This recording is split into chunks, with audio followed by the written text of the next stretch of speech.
La conspiración de Acuario, libro escrito por Marilyn Ferguson, publicado en 1985. Conspirar, en sentido literal, significa respirar juntos.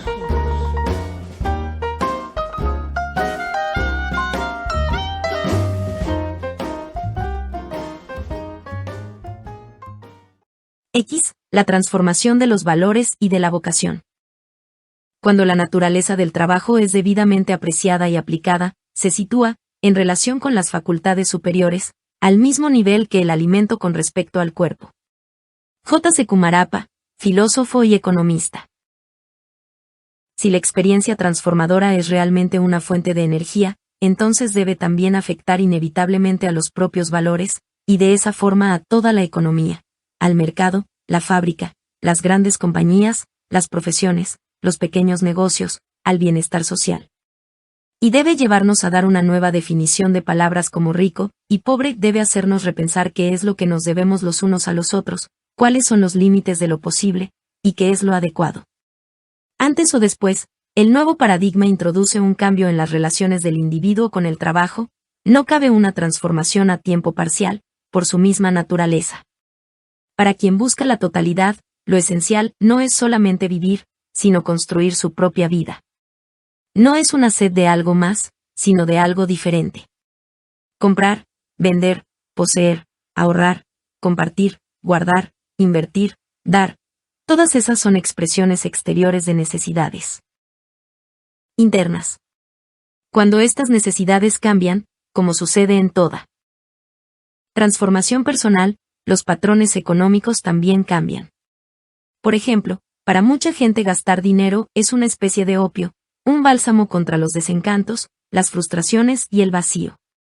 Si la persona transforma su sensación interna de desasosiego, tendrá menos necesidad de medicamentos y de distracciones. La escucha interior nos hace percibir con mayor claridad qué es lo que en realidad queremos, que puede ser muy distinto de todo cuanto se nos había hecho creer, y que puede que ni siquiera tenga una etiqueta con un precio.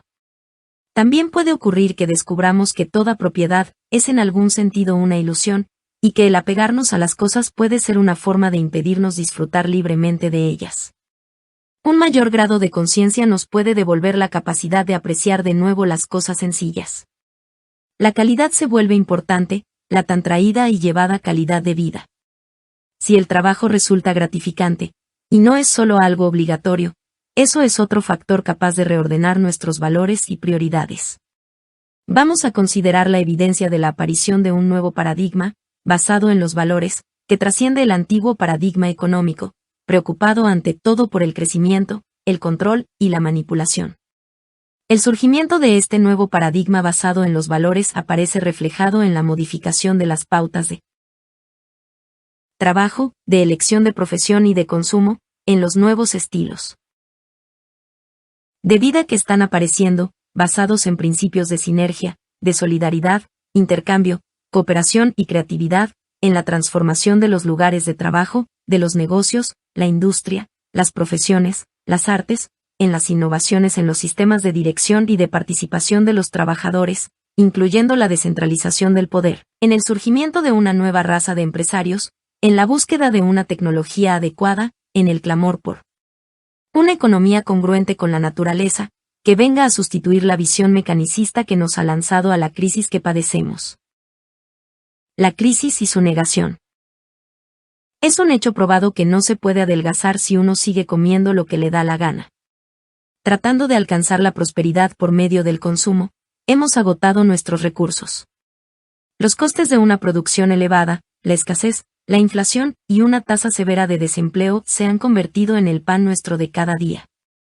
Como la economía es también un tema político, está sujeta a propagandas, racionalizaciones y mentiras. También nuestras creencias sobre la economía afectan a esta, el llamado índice de confianza, por lo que las empresas y el gobierno están interesados en amortiguar las reacciones de inversores y consumidores ante eventuales noticias económicas intranquilizantes. Y como las opiniones divergentes se apoyan todas ellas en razones de peso, podemos creer lo que queramos. La energía nuclear es esencial diagonal mortífera. La energía solar será más barata diagonal impracticable. Los combustibles fósiles son abundantes diagonal están exhaustos. Tendríamos que consumir diagonal conservar.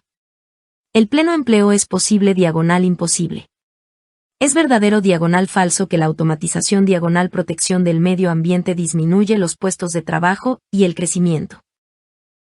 Algunos se hacen la ilusión de que la salvación puede estar en la tecnología y en la recirculación del dinero y los diferentes recursos. Pero el alivio transitorio de esta enfermedad crónica, escasez, dislocamiento del mercado, desempleo, envejecimiento tecnológico es tan peligroso como el tratamiento de los síntomas en medicina cuando se desconoce la causa de la enfermedad. Toda intervención en el cuerpo económico, al igual que la intervención por medios farmacológicos o quirúrgicos, conduce con frecuencia a la aparición de graves efectos secundarios que requieren una intervención ulterior y más profunda. La crisis resulta evidente sobre todo en el carácter crónico del paro y del subempleo, el envejecimiento tecnológico que ha alcanzado a millones de expertos trabajadores especializados, el número creciente de individuos con educación superior que rivalizan por los pocos puestos de trabajo disponibles, y el número creciente de jóvenes y mujeres que intentan incorporarse al mercado de trabajo. Un estudio realizado por el Ministerio de Trabajo de los Estados Unidos ha encontrado que el verdadero desempleo, incluyendo a quienes están trabajando, pero cuyas ganancias no superan el nivel de pobreza, alcanza una tasa superior al 40%. Menos puestos de trabajo, más aspirantes a ellos. Menos puestos interesantes, proporcionalmente hablando. Y más tecnología, con lo que se consigue duplicar la producción del trabajador A, lo que permite despedir a B, de modo que A tenga que gruñir por tener que pagar impuestos que permitan ofrecer algún tipo de apoyo a un B desmoralizado. Programas de acción que a menudo no hacen otra cosa que trasladar la injusticia y la amargura a otros grupos diferentes. Periódicamente, los trabajadores y los directivos se saquean unos a otros, como hermanos gemelos insensatos, ignorantes de que la vida de cada uno depende de la del otro, y son en realidad la misma. Nuestros indicadores económicos con frecuencia nos despistan. Por ejemplo, las cifras del Producto Nacional Bruto comprenden los gastos de atención a enfermedades, de reparación de automóviles siniestrados y de eliminación de la polución industrial, es decir, miden actividades, no la auténtica producción. Cada vez es más evidente lo absolutamente inadecuados que resultan nuestros esfuerzos para controlar, explicar y comprender nuestra economía. La economía es algo vivo e integrado, se parece más a un organismo que a una máquina. Tiene aspectos cualitativos, además de cuantitativos. Como la situación atmosférica, no admite arreglos. Tampoco permanece estable mucho tiempo, y es predecible solo parcialmente. Incluso sus leyes no son más que descripciones del pasado. La verdad es, ha dicho David Esterleit, economista jefe de la Atlantic Richfield Company, que no tenemos hechos sobre el futuro. Se suele dar por sentado que es mejor hacer algún tipo de predicción económica que no tener ninguna, decía E. F. Schumacher. En 1961. Haga usted una conjetura, conviértala en una hipótesis de trabajo, y obtenga una serie de estimaciones por medio de cálculos sutiles. Inmediatamente esas estimaciones son presentadas como resultado de un razonamiento científico, como algo mucho más fiable que una mera suposición. Así se cometen errores colosales de planificación, porque este método solo ofrece un simulacro de respuesta, donde lo que se requiere es una opción empresarial seriamente fundamentada. El presupuesto fundamental del antiguo paradigma que sigue siendo dominante y permanece sin cuestionar desde los tiempos de John Locke, es que los seres humanos nos sentimos fundamentalmente motivados por incentivos económicos. Y sin embargo, por encima de un determinado nivel de suficiencia material, son otras necesidades imperiosas las que claramente toman la delantera: el deseo de tener salud, de ser amado, de sentirse competente, de participar plenamente en la sociedad, de tener una ocupación significativa. Incluso si Locke tuviera razón sobre nuestras motivaciones económicas, es algo que tendríamos que cambiar. Nuestra civilización no puede continuar la escalada de producción y consumo de bienes y recursos que no son renovables. En su evaluación de la crisis financiera de la ciudad de Nueva York, a mediados de los años 70, Julius Stallman, del World Institute, dijo que nuestro error principal consiste en seguir relacionando todas las cosas con el pasado, con los escalones que laboriosamente hemos ido levantando a lo largo de 6.000 años, ladrillo tras ladrillo, paso a paso, de una forma lineal y singular. Por necesarios que hayan sido esos escalones para nuestra evolución, ese estadio ha terminado. No podemos afrontar lo que tenemos por delante, a menos que pensemos de un modo diferente. En lo sucesivo, nuestra mejor esperanza estriba en prestar atención, reconociendo las maneras como nuestras vidas y nuestros medios de vida han sido influenciados, e incluso han sido regidos, por estructuras pasadas de moda. Nuestras ideas sobre el trabajo, el dinero y los estilos directivos provienen de un antiguo orden social dotado de estabilidad, que nada tiene que ver con el flujo actual de las cosas, y están basadas en una concepción de la humanidad y la naturaleza hace tiempo abandonada por la ciencia. El mundo real gira en torno a principios diferentes de los que nos imponen nuestras parciales filosofías económicas. El nuevo paradigma: valores en vez de ciencia económica. Los sistemas económicos del mundo moderno se sitúan en el terreno de la antigua controversia: individuo o sociedad. Cuando nos dejamos polarizar, dejamos de plantear bien la cuestión. Más que discutir sobre si tiene razón el capitalismo al insistir en las oportunidades para el individuo, o más bien la tiene el socialismo al preocuparse por lo colectivo, lo que deberíamos hacer es volver a formular la cuestión: ¿resulta apropiada la sociedad materialista a las necesidades humanas? El capitalismo, lo mismo que el socialismo, tal como los conocemos, giran en torno a los valores materiales. Sus filosofías resultan inadecuadas para una sociedad transformada. Los fallos de nuestras filosofías económicas, al igual que los fracasos de nuestras reformas políticas, se deben a la importancia que conceden a todo lo externo. Los valores interiores, lo mismo que la reforma interna, deben preceder a todo cambio exterior. Nuestra salvación puede que esté en la síntesis, en la vía media entre la derecha y la izquierda, eso que Aldous Huxley llamaba descentralización e iniciativas en cooperación, el sistema político y económico más connatural a la espiritualidad. Así como la salud es mucho más que la medicina y el aprendizaje van más allá de la ecuación, así también el contexto de las tareas económicas es un sistema de valores. Las tareas económicas son un reflejo de nuestras prioridades, cualesquiera que sean: el propio engrandecimiento, la competitividad, la cooperación, la artesanía, los bienes materiales. Una sociedad que aprecia los símbolos externos querrá tener automóviles aparatosos, cualquiera que sea su coste. Una familia que valora la educación podrá hacer considerables sacrificios para pagar a sus hijos la asistencia a determinados centros privados. Quien valora sobre todo la aventura podrá dejar un trabajo seguro bien remunerado para dedicarse a navegar alrededor del mundo. Lo que es más importante, cuando la gente se independiza, sus valores se interiorizan. Las cosas que compran y el tipo de trabajo que eligen reflejan sus propias necesidades y deseos mejor que los valores impuestos por los anuncios, la familia, los compañeros o los medios de comunicación. Louis Mobley, antiguo director del programa de formación de ejecutivos de la IBM, opinaba que la tendencia a interiorizar supone un vuelco cultural. Acabada la era en la que mirábamos solo hacia afuera y negábamos las propias realidades interiores, nos estamos ahora atreviendo a hacer juicios de valor. Y por eso los economistas se han quedado sin respuestas. Herbert Simon, Premio Nobel de Economía en 1978, critica los presupuestos racionales clásicos de los economistas y su consiguiente fracaso para lidiar con los nuevos valores y expectativas cambiantes. Las sociedades, como señalaba Ilya Prigozhin, son las más extrañas e inestables de las estructuras disipativas. La complejidad de nuestra moderna sociedad pluralista y los valores crecientemente autónomos de sus gentes han creado una incertidumbre económica de vastas proporciones. Por eso lo que hoy en día estamos necesitando es un enfoque de la economía comparable al que supuso para la física la introducción del principio de incertidumbre 1. Los dos paradigmas podrían resumirse del modo siguiente. La eterealización de América, los nuevos valores. Ya Stuart Mill, en el siglo XIX, pudo ver más allá de las tempranas promesas materialistas de la era industrial. No serán posibles grandes adelantos para la humanidad hasta que tengan lugar grandes cambios en su forma de pensar.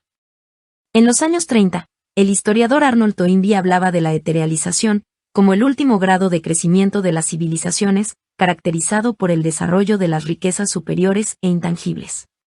La idea de invertir la tendencia materialista parece contar con una creciente simpatía entre la gente, aunque no haya surgido todavía el mandato expreso de realizarlo.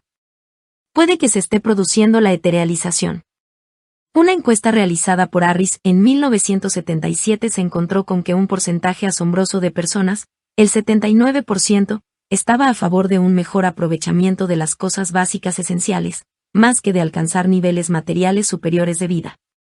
Un porcentaje similar prefería gastar más tiempo en interacciones humanas que emplear un sistema moderno de comunicación tecnológica, y confiaban en que la sociedad habría de llegar a apreciar los valores humanos por encima de los materiales. La idea de desarrollar nuevos medios más grandiosos y eficaces para hacer las cosas les resultaba menos atractiva que la de echar abajo los grandes montajes y volver a un modo de vivir más humanizado.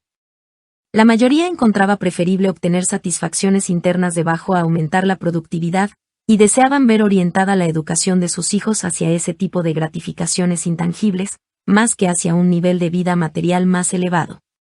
La mayoría de la gente que vive en los Estados Unidos actualmente, ha podido gustar al menos los frutos de una cierta abundancia. Nos hemos visto libres de la necesidad desesperada de supervivencia que ha pesado sobre tantas generaciones pasadas, y pesa todavía hoy sobre poblaciones enteras. El hambre todavía sigue existiendo, de forma diferente tal vez, y aún somos libres. Por encima de nuestros comportamientos compasivos y adictivos, podemos intentar descubrir lo que queremos, podemos prestar atención y concentrarnos en las preguntas que no hemos formulado que esconde nuestro interior. Podemos preguntarnos, ¿qué es lo realmente importante? Nuestros antepasados prehistóricos se anticiparon de algún modo a sentar las bases para ello, cuando dejaron de ser cazadores y meros recolectores de frutos, para convertirse en granjeros, en cooperación con los ciclos fundamentales de la naturaleza. Tal vez fue ahí donde se fraguó nuestra mentalidad mercantil agresiva, cuando se empezó a arar y hacer planes, preocupados por la cosecha futura. Tal vez podemos volvernos a convertir en cazadores y recolectores de alguna manera, aprendiendo a vivir de los tesoros que trae consigo cada día, además de aprovecharnos de lo que requiere una larga maduración con el paso de las estaciones. Posiblemente, como afirmaba un artículo, estamos viviendo en una sociedad post-extravagante. Según todas las apariencias, andamos a la caza y captura de sentido, de una concepción trascendente parecida a la de nuestros padres fundadores. Un maestro, conspirador de Acuario, expresaba así su propio proceso de eterealización. He sufrido la influencia del conocimiento y trato que he tenido con personas que no padecen necesidades, bien situadas económicamente, y con personas que han adoptado voluntariamente la pobreza, por sus votos religiosos. A causa principalmente de estos contactos, he podido encontrar mi propia escala de valores, lo auténtico frente a lo no auténtico, el necesito frente al me gustaría, lo permanente frente a lo inmediato, la felicidad frente al placer. Los seres humanos autónomos son capaces de crear y de inventar. Y pueden también cambiar de opinión, rechazando valores que antes defendían. Los analistas del mundo de los negocios están contemplando hoy en día con realismo cómo están empezando a asomar los efectos de lo que en otro tiempo fueron los valores de la contracultura. Están asistiendo a la mayoría de edad de una generación menos impregnada de viejos juguetes y símbolos antiguos. Un economista del Banco de América decía en 1977 que era probable que llegase a nivelarse de forma permanente la demanda de bienes de consumo duradero, ya que hay cada vez más norteamericanos que consideran como un despilfarro el consumo personal y nacional. Hay una tendencia creciente a comprar bienes en función de las necesidades de recambio, y no tanto en cuanto símbolos de alarde consumista o por haber cambiado simplemente el estilo o el modelo. Según su predicción, el péndulo está volviendo a adoptar una posición en la que se valoran virtudes como la austeridad e integridad y los valores morales elevados. El crecimiento de la población más significativo en la próxima década, el de los que tienen ahora 25 años, hasta cumplir los 34, traerá consigo una elevada valoración de las implicaciones cualitativas y sociales del consumo de bienes y mercancías. Un joven conductor de un camión, diplomado en Bellas Artes. Preguntado, como es costumbre, sobre qué pretendía hacer en la vida con la educación que había recibido, respondía: quiero aprender a vivir. Quiero desarrollar mi inteligencia, lo que tal vez pueda contribuir a elevar los niveles estéticos y culturales de la sociedad. Trataré de desarrollar los aspectos nobles y creativos que hay dentro de mí. Y pretendo contribuir muy poco al crecimiento del Producto Nacional. Según afirmaba, la lucha por ganarse la vida, que duraba ya 5 años, le había enseñado a apreciar y respetar más su educación. El ambiente en que desarrollaba su trabajo era tan hostil a toda imaginación, que sus libros y su arte le resultaban particularmente apasionantes y vitales. Estoy trabajando junto a gente que intenta dar un sentido a su vida comprando las cursilerías y baratijas que les ofrece la industria norteamericana. El valor de la sinergia. Una nueva riqueza. Por muchas guerras y armas que haya inventado la humanidad, los seres humanos forman una especie biológicamente social y cooperativa. Hemos sobrevivido gracias a la ayuda prestada por unos a otros.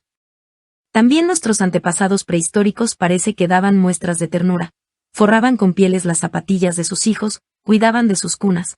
Recientes descubrimientos arqueológicos parecen sugerir que enterraban rodeados de flores a sus muertos. El todo es más rico que sus partes. Y ese principio de sinergia ha abierto las puertas a nuevas fuentes de bienes y servicios en forma de cooperativas y redes de intercambio mercantil y mutua ayuda. La puesta en común de los recursos se traduce en un mayor enriquecimiento de todos, la información compartida hace que todos seamos más listos, y no hay nada que se pierda por dispersión. Más antiguos que el dinero, los antiguos cortocircuitos económicos, como las cooperativas, las uniones de crédito y el trueque, dotan de agilidad al pesado sistema de distribución de los bienes, pues afectan solamente a lo que la gente desea y a lo que puede ofrecer, en contraste con la producción crecientemente acelerada de elementos que luego hay que persuadir a la gente para que los compre o para que invierta en ellos. Existen hoy en día modernas contrapartidas urbanas de instituciones rurales como los préstamos sobre granos y las cooperativas de granjeros. La utilización de vehículos en común, las redes de aprendizaje, las cooperativas de alimentación y el cuidado compartido de los niños crean un sentido comunitario, a la vez que suponen un empujón a la economía. 2. Diversas revistas populares para mujeres han empezado a publicar artículos sobre la forma de crear redes y cooperativas. Gente con bajos ingresos ha creado la Unión Crediticia Oregon Urban Rural, OUR, en la tradición de los aldeanos del sur de Alemania empobrecidos por la sequía, que fundaron la primera cooperativa de crédito a mediados del siglo XIX. Por todo el país, se han producido fusiones de cooperativas de trabajo y colectivos de servicios. La organización Free for All de Los Ángeles fue fundada para el intercambio de servicios. Hay compañías de intercambio comercial, como la Trade American, el Executive Trade Club, Charge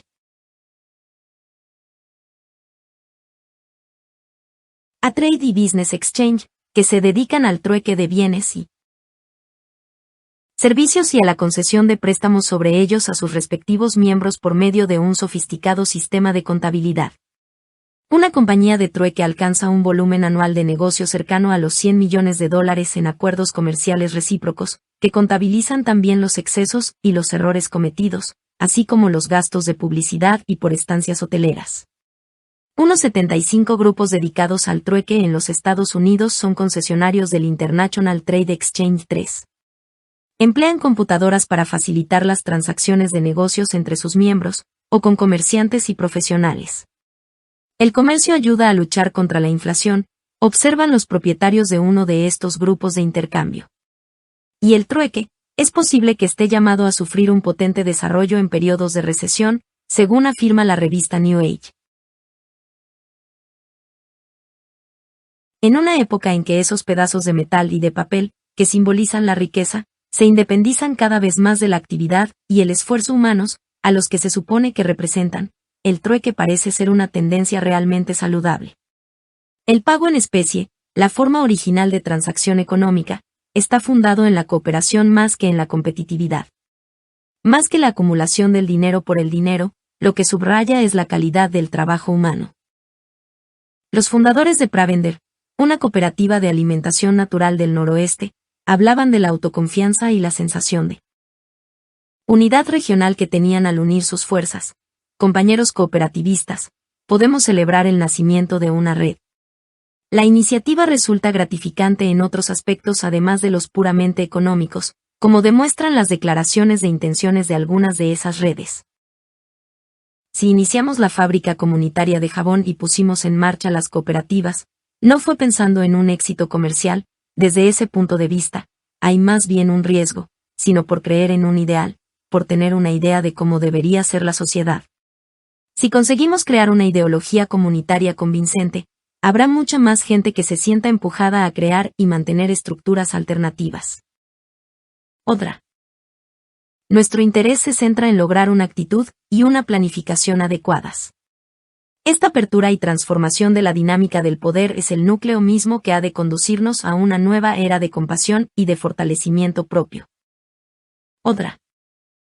La tarea de nuestras comunidades consiste en poner los cimientos, en sentarlas, para desarrollar modelos, diseños y arquetipos de una nueva civilización. Otra más. El Community Memory Project pretende ayudar a la gente a conectar con otras personas que tengan intereses parecidos, ofreciendo además la posibilidad de intercambiar bienes, recursos e ideas. La red no tiene ningún tipo de jerarquía, es interactiva, es decir, la información relativa al sistema es creada y compartida por la misma gente que la utiliza, no la emite ninguna autoridad central, desde arriba. Entre las aventuras cooperativistas se incluyen ciertas comunidades creadas intencionadamente, y los sistemas de alojamiento compartido. En algunos casos, varias familias han promovido juntas la construcción de apartamentos o de casas en régimen de copropiedad. Otras han adquirido urbanizaciones residenciales privadas y han establecido determinadas actividades comunitarias, como el cuidado de los jardines y alguna comida semanal en común. Las comunas integradas por profesionales de clase media se están haciendo relativamente frecuentes. De hecho, el censo de 1980 se ha diseñado creando una categoría especial para las familias que viven en comunidad. Un ejemplo de un amplio entorno familiar comunitario ya establecido es Ramagiri, centro creado por sus miembros en 1971, después de haber experimentado antes la vida en común en pequeños grupos durante algún tiempo. En la actualidad lo componen 40 personas, incluyendo 10 parejas casadas y 4 parejas no formalizadas, que viven en una granja de 250 acres en California, donde en otro tiempo hubo un seminario católico. Ramagiri se sostiene en parte gracias a sus propias actividades comerciales, pero la mayoría de los residentes trabajan fuera como maestros, profesionales de la salud, enfermeras, fisioterapeutas, técnicos en alimentación, o como secretarias. Hay 2 jóvenes residentes que son médicos y planean abrir una consulta conjunta. El jardín, la oficina y la cocina se atienden en forma comunitaria. La comuna ha publicado diversos libros con buen éxito, escritos por Eknateasvaran, el maestro hindú en torno al cual se agruparon sus miembros en un principio, y un bestseller, el Laurel's Cookbook, un libro de cocina. Los miembros de un grupo de Filadelfia, el Movement for a New Society, viven en 14 casas gestionadas comunitariamente. Dirigen un grupo de formación en medios de comunicación, diversos seminarios, una organización para mujeres de edad, y un transporte colectivo, que es de uso común para el transporte de mercancías. Publican una revista, Resource Manual for a Living Revolution, y otro tipo de escrito sobre el cambio cultural no violento. Un grupo en formación, Cooperative College Community, está coordinando los esfuerzos de una serie de profesores y artistas provenientes de universidades de la costa este que desean asentarse juntos en una extensa porción de terreno, que ya han adquirido, y montar allí una pequeña facultad de bellas artes. Sus organizadores afirman: concebimos esta iniciativa como una experiencia de valores humanos. Es un intento de demostrar que se puede llevar una vida rica y digna en una comunidad económicamente limitada, en la que se comparte el trabajo y la responsabilidad política, y se opta por restringir la acumulación y el consumo de bienes materiales y por hacer un uso eficaz de los recursos naturales. No pretendemos ser una panacea social, ni tampoco ejemplo fácilmente reproducible en las diversas instituciones sociales existentes. Pero sí creemos estar poniendo por obra una alternativa posible, y estar con ello desafiando de una forma concreta a las concepciones que predominan en la organización social y económica. Un participante en un proyecto comunitario decía: no somos especialistas en desarrollo agrario, sino pioneros de lo comunitario. Nosotros no ofrecemos un hogar de ensueño, sino la oportunidad de crearse una nueva vida más satisfactoria que la que abandonamos tras nosotros. Y en un folleto leemos: uno de nuestros objetivos es demostrar que es posible para un grupo de seres humanos comunes y corrientes el juntarse para crear una comunidad de la nueva era. Las comunidades de la nueva era no van a construirlas los gobiernos ni las grandes compañías, ni sería probablemente una buena idea el que así fuera. Pensamos que es deseable que la gente se haga cargo de sus propias vidas, y aprendan a confiar en sí mismos, en común. Queremos mostrar que se puede vivir la vida de un modo más sencillo, en armonía con la naturaleza, sin salirse de los límites marcados por ella, con un espíritu de cooperación, creatividad y humanidad. Confiamos ver surgir una red de comunidades de la nueva era, que comparten, trabajan, y se ayudan los unos a los otros. De hecho, algunas de las comunidades más amplias han establecido lazos entre ellas, no son competitivas, y por diferentes que puedan ser sus formas de expresarse, sus visiones o sus concepciones tienen mucho en común. Una revista publicada por comunidades cooperativas alababa la conexión establecida entre algunas de las más amplias, tales como Arkesanti, Arizona, otro lugar, Nueva Inglaterra, Auroville, India, y Findhorn, Escocia. Un aspecto importante es esta sensación de comunidad mundial en la superación de nuestras idiosincrasias respectivas, para ir al fondo de lo que estamos intentando hacer. Nuestro trabajo debe ser traducible, para poder ser utilizable. Un sector continuamente cambiante de la población está viviendo un sueño compartido en medio del naufragio de los viejos sueños. Un observador decía: las comunas no han tenido menos éxito que el sueño terrenal americano. Las juzgamos con mayor dureza porque intentan llegar más lejos. Con frecuencia las juzgamos también con arreglo a los valores del antiguo paradigma, el éxito y la estabilidad económicos. Otro lugar, que es un colectivo rural, y una red con sede en New Hampshire, admite con gusto a personas implicadas en política, en escuelas alternativas, meditación, salud holística, esto es, en alternativas creativas a la sociedad dominante. Toma su nombre de un poema de Wendell Berry, cuyo libro, The Unsettling of America, La inquietud de América, es muy conocido entre los creadores de comunidades. El pensamiento gira, buscando un nuevo nacimiento, otro lugar, más simple, menos cargado de lo que ya existió. Otro lugar es suficiente para apenarme, ese viejo sueño de irse, de convertirse en un hombre mejor, nada más que por levantarse y marchar a un lugar mejor. El misterio. El antiguo, insondable despliegue. Los postes de hierro en el parque de repente me recuerdan bosques. Me resulta posible pensar en marchar. La nueva vida comienza con una nueva conciencia, no con la acción, cuando por primera vez resulta posible pensar en marchar. En la comunidad, en el intercambio humano, se encuentra una forma de riqueza cualitativamente diferente. El valor de saber qué es lo que se quiere. Nuestros valores conscientes nacen de nuestra comprensión, y los inconscientes, de nuestro acondicionamiento. A medida que nos hacemos conscientes de motivaciones hasta entonces inconscientes, despertamos a lo que realmente queremos y a nuestras verdaderas opciones. Paralelamente a la considerable disminución de confianza que le merecen las demás instituciones, la gente se ha ido sintiendo cada vez más suspicaz con respecto a la ética consumista, la mística de las cosas. Por una parte, el movimiento consumista ha alertado la conciencia de la gente respecto de los negocios montados sobre la base de una producción de baja calidad y productos de pésimo resultado. El movimiento ecológico ha traído un cuestionamiento de la calidad ambiental y de la explotación de los recursos. Nuestra creciente complejidad mental nos ha hecho menos susceptibles a las brillantes ficciones de la publicidad. Los problemas son a menudo efectos secundarios naturales producidos por los mismos éxitos. Por ejemplo, el aumento de la productividad significaba que las cosas básicas para la vida podían ser producidas por menos gente, de modo que durante décadas se nos enseñó a necesitar más cosas, o mejores, o diferentes. Todos estábamos ahí para servir a la economía, asusados por el gobierno y por los fabricantes, mareados por los trucos publicitarios, y timados por el envejecimiento prematuro de cuanto comprábamos. Todos conocemos la sensación de cuando nos han ofrecido comida sin tener hambre. Hoy en día, en cuanto consumidores, podemos darnos cuenta de que nuestros gustos están cambiando. Sabiendo lo que queremos, podemos gastar menos, gastar más, o gastar de un modo diferente. En 1936 Richard Gregg, un filósofo político, acuñó la expresión simplicidad voluntaria para describir un estilo de vida que evita amontonar cosas sin ton ni son y focaliza las propias energías en lo que realmente importa. El grado de simplificación, decía Gregg, es algo que cada individuo debe establecer por sí mismo. Una persona que vive una vida de simplicidad voluntaria puede desear tener un costoso y sofisticado equipo de sonido cuadrafónico, por ejemplo, y tener en cambio un coche antiguo.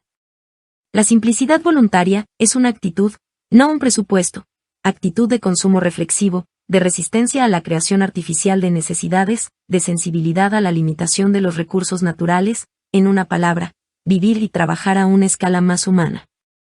Según un informe del SRI, Stanford Research Institute, los partidarios de la simplicidad voluntaria desean desarrollar a un nivel más elevado su potencial humano, tanto psicológico como espiritual, en comunidad con otras personas. El informe, que provocó más solicitudes de reimpresión por parte del mundo de los negocios que cualquier otra publicación en la historia del mundo del pensamiento, advertía a los negociantes que podía estarse gestando un orden social diferente, orientado más bien hacia la mera suficiencia que hacia la abundancia material. Sus valores favorecerían el interés por la propia ilustración más que por la competitividad, la cooperación más que el burdo individualismo, y los juicios a la vez racionales e intuitivos.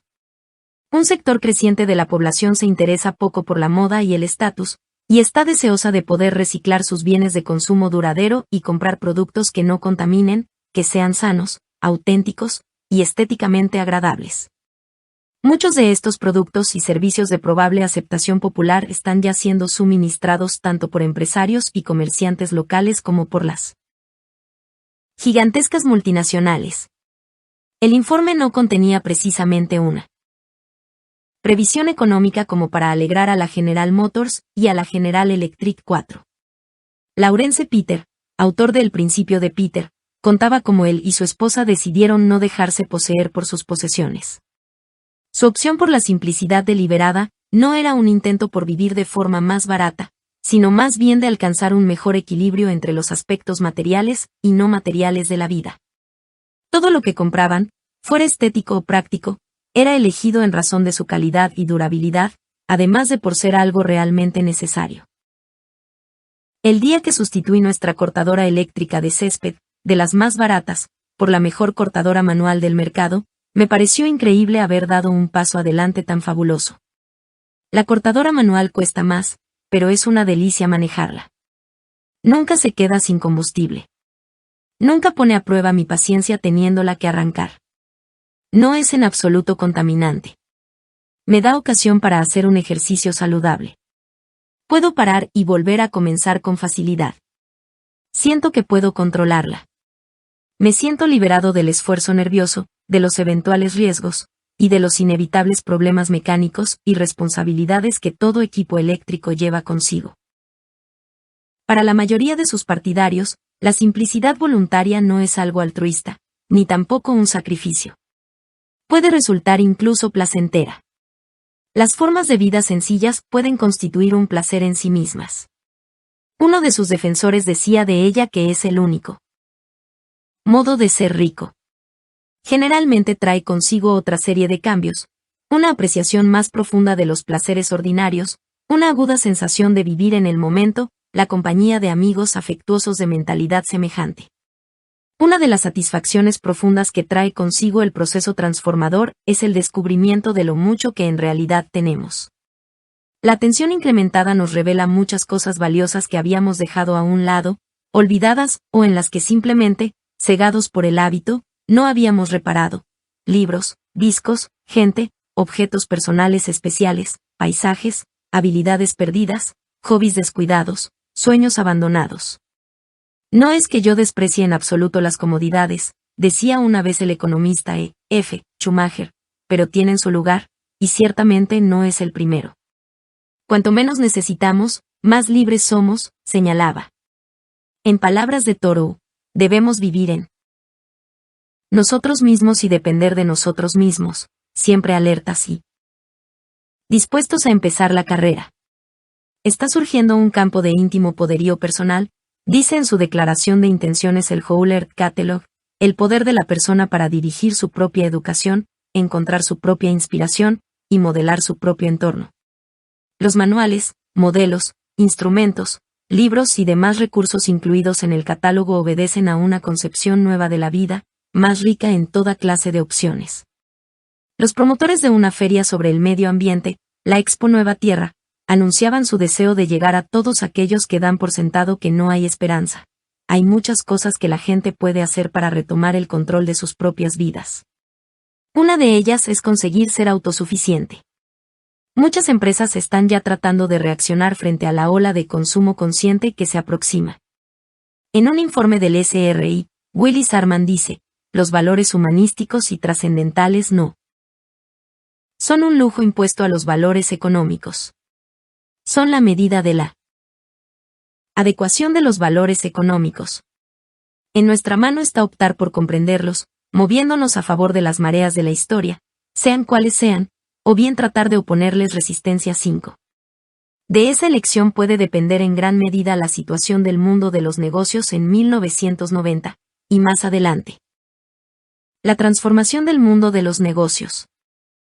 Un número cada vez mayor de hombres de negocios está tratando de ensamblar una nueva perspectiva. Un conspirador de Acuario, que trabaja con altos directivos por todo el país, habla de los nuevos hombres de negocio filósofos, que se quedan hablando hasta las 3 de la mañana de los cambios operados en sus valores y de su descubrimiento del potencial humano.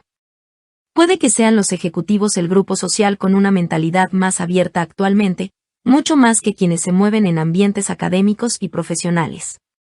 Pues su éxito depende de su capacidad de detectar tempranamente las nuevas tendencias y perspectivas. Robert Fegley, de la General Electric, se ha referido a una nueva raza de ejecutivos de máximo nivel que está tomando sobre sí el peso de las compañías norteamericanas, más amplios y profundos que sus predecesores, más actuales, cultivados, expresivos y abiertos. Según decía, la cantidad de tiempo dedicado por los principales ejecutivos de las 1000 compañías más importantes del país a tratar temas de interés general se ha duplicado del 20 al 40% del total. Hay un profundo interés por las actitudes de la gente, y un deseo de hacer algo, no solo difundir la propia visión de las cosas, sino también una disposición a reexaminar la política de la compañía, cambiando lo que sea necesario. El presidente de la Trans World Airlines, Tue C. Meyer, Jr., expresaba su sensación de transformación de los valores en un editorial publicado en la revista de la compañía en julio de 1978. El cambio más importante de la década pasada, decía, no habían sido los avances tecnológicos, sino la revolución virtual que ha tenido lugar en la conciencia social colectiva. Tras la turbulencia, la violencia y los enfrentamientos de finales de los años 60, ha venido un periodo de interiorización, como si toda la gente, profundamente calmada tras las conmociones sufridas en aquellos años tumultuosos, hubiese comenzado a trabajar calladamente por entresacar todos los aspectos positivos que aquellas causas encerraban. Con intuición y con esfuerzo, hemos tratado de salvar las divisiones, y de ello ha resultado un cambio cualitativo en la actitud nacional, la preocupación por el medio ambiente, por la seguridad en el trabajo, por la dignidad de los disminuidos, y también un mayor interés por las personas de edad y una mayor consideración de los consumidores. Todas estas causas, afirma, han dejado de ser objeto de controversia, para convertirse en asuntos aún no resueltos por la sociedad. Las grandes empresas, ante la necesidad de comprender el impacto potencial del nuevo paradigma, están empezando a darse cuenta del valor de las redes de la conspiración de Acuario en cuanto recursos. Este fue el tema de un documento preliminar sobre las nuevas tendencias, publicado dentro del programa de actividades para 1978 de la Diebold Corporate, el surgimiento de redes de comunicación personal entre personas que comparten los nuevos valores, y su posible utilización en la sensibilización de las funciones directivas. Sus autores consideraban como una necesidad para los directivos el conectar, con esas redes, en las que tenía lugar el desarrollo y experimentación de las nuevas concepciones antes de aparecer en el mercado. Esas redes están sumergidas, son apenas visibles, pero sin embargo es ahí donde nuestro futuro se está gestando en buena parte. El informe las comparaba a los comités de personas en comunicación que ayudaron a tomar cuerpo a la Revolución Americana, y a la Universidad Invisible, aquella red secreta de científicos que existió en Inglaterra antes de que la investigación científica fuese sancionada legalmente por el rey Jacobo II en 1663. En un apartado titulado ¿Por qué no los vemos?, el informe aclaraba que los grupos que surgen de la clandestinidad siempre están temiendo algún ataque, y que, por su naturaleza esencialmente creativa, evitan toda organización formal en favor de la flexibilidad que les ofrecen otras formas nuevas. Antes de hablar de estas redes, debernos superar un problema cultural. Pueden existir formas de organización importantes que no presentan ninguna de las características que generalmente asociamos a toda organización. Pero su influjo en la creación de las ideas que están conformando nuestra época es indiscutible, y están metiéndose cada vez más por todas partes, hasta el punto de que estamos rodeados por ellas. Me parece apreciar en ellas un cierto aire común. En algún sentido, tienen un aspecto más idealista, más humano, da la sensación de que sus objetivos poseen, por su evidente rectitud moral, una especie indiscutible de autoridad. Pero eso es solo una parte, pues en otro sentido tienen una visión sumamente pragmática y realista de las cosas, y reconocen que un cambio de esa categoría, por su misma irresistible rectitud, es también inevitable, por lo que quienes intentan cerrarle el paso no van a conseguir más que desgastar sus energías en un esfuerzo inútil por contener la marea. Como ejemplo, el informe describe una de esas redes subterráneas, centrada en el campo de la ciencia radical y la psicología transpersonal, en la que quien se encarga de fotocopiar el material para su difusión es el vicepresidente de la ATT, American Telephone and Telegraph. El informe, ya clásico, publicado por el SRI en 1972 con el título Changing Image of Man, la imagen cambiante del hombre, caracterizaba a la nueva ética trascendental social y económica con una serie de notas: autodeterminación, preocupación por la calidad de vida, tecnología adecuada, espíritu empresarial, descentralización, ética ecológica y espiritualidad. El informe expresaba la necesidad de comprender colectivamente el nuevo orden que estaba apareciendo, probablemente el fenómeno más importante de nuestro tiempo.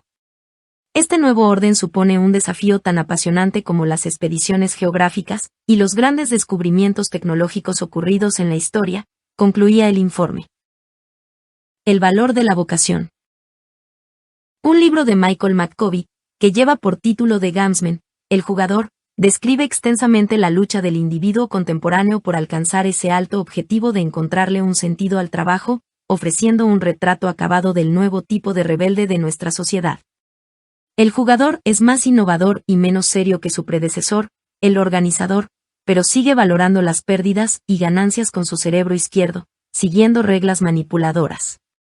En un apartado titulado La cabeza y el corazón, McCovey explora el malestar y la frustración sentidos por muchos jugadores, que reconocen haber encontrado pocas oportunidades en su trabajo para desarrollar la compasión, la apertura y la humanidad. La gente piensa que las cualidades del corazón se oponen a las de la cabeza. Piensan que el corazón equivale a blandura, sentimiento y generosidad, mientras que la cabeza significa solidez, sentido de la realidad. Pero este contraste es en sí mismo sintomático de una cultura esquizoide, que separa el corazón del resto del cuerpo. En el pensamiento tradicional precartesiano, se consideraba al corazón como a la auténtica sede de la inteligencia. La cabeza puede ser lista, pero no sabia. En el nuevo paradigma, el trabajo es también un vehículo de transformación. El trabajo nos implica plenamente en la vida. El trabajo puede constituir eso otro adecuado de que habla Milton Mayerhoff, capaz de exigirnos y de hacer que nos preocupemos por algo. Al responder a la vocación, a la llamada, a la intimación de lo que es necesario hacer, creamos y descubrimos un sentido, exclusivo de cada uno de nosotros, y siempre cambiante. El famoso periodo de transición y de crisis que sobreviene en la mitad de la vida, puede deberse en parte al efecto acumulado de una negación de sí mismo mantenida durante décadas, a la súbita irrupción en la conciencia de un dolor que no admite ya más calmantes. Alguien que ha observado este fenómeno con una sensible dedicación afirma que suele manifestarse como un grito o como una llamada, grito de desencanto, o la llamada inquietante de unos nuevos objetivos, la vocación, que experimenta toda persona que se ha implicado durante algún tiempo en un proceso introspectivo. Transformador. Por mucho ahínco que ponga una persona en alcanzar las metas de su vocación, no se le debe confundir con un trabajo adicto.